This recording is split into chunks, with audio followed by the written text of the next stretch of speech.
Баршаңызға қайырлы күн достар. Бүгін сіздермен лайфхакпен бөлісетін боламын. Егер сіздердің пісірген еттеріңіз қатты әрі ұзақ пісетін болса, осы видеоны соңына дейін көріңіздер.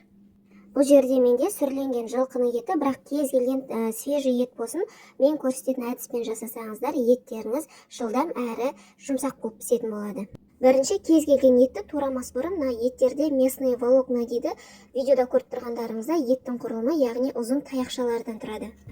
Енді осы етті турайтын кезде еттің таяқшаларына қарама қарсы турау керек. Қазір сіздерге турап көрсетемін.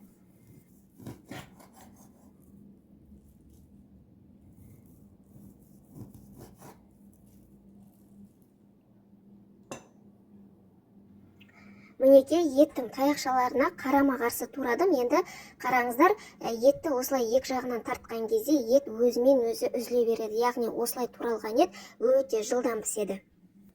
Ал енді еттің таяқшаларына қарама қарсы емес, сол таяқшаларының бойымен кесіп көрсететін боламын.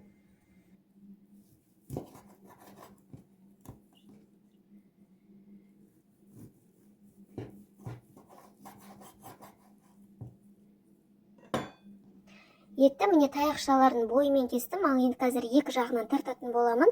Бар күшімен тартып жатырмын, мүлдем үзілмейді. Яғни осылай дұрыс емес кесілген ет қатты әрі ұзақ пісетін болады. Ал енді екінші шарты, етті таяқшаларға қарама қарсы және жұқалау етіп кесетін болсаңыздар, сіздердің еттеріңіз жұп-жұмсақ әрі өте жылдам пісетін болады. Ет пісірерде осы лайфхакты міндетті түрде қолданып көріңіздер және видеоны сақтап достарыңызбен бөлісіңіздер. Видеом сіздерге пайдалы болса, лайк басып, пікір қалдыра кетіңіздер. Арнама тіркелуді ұмытпаңыздар. Назарларыңызға рахмет.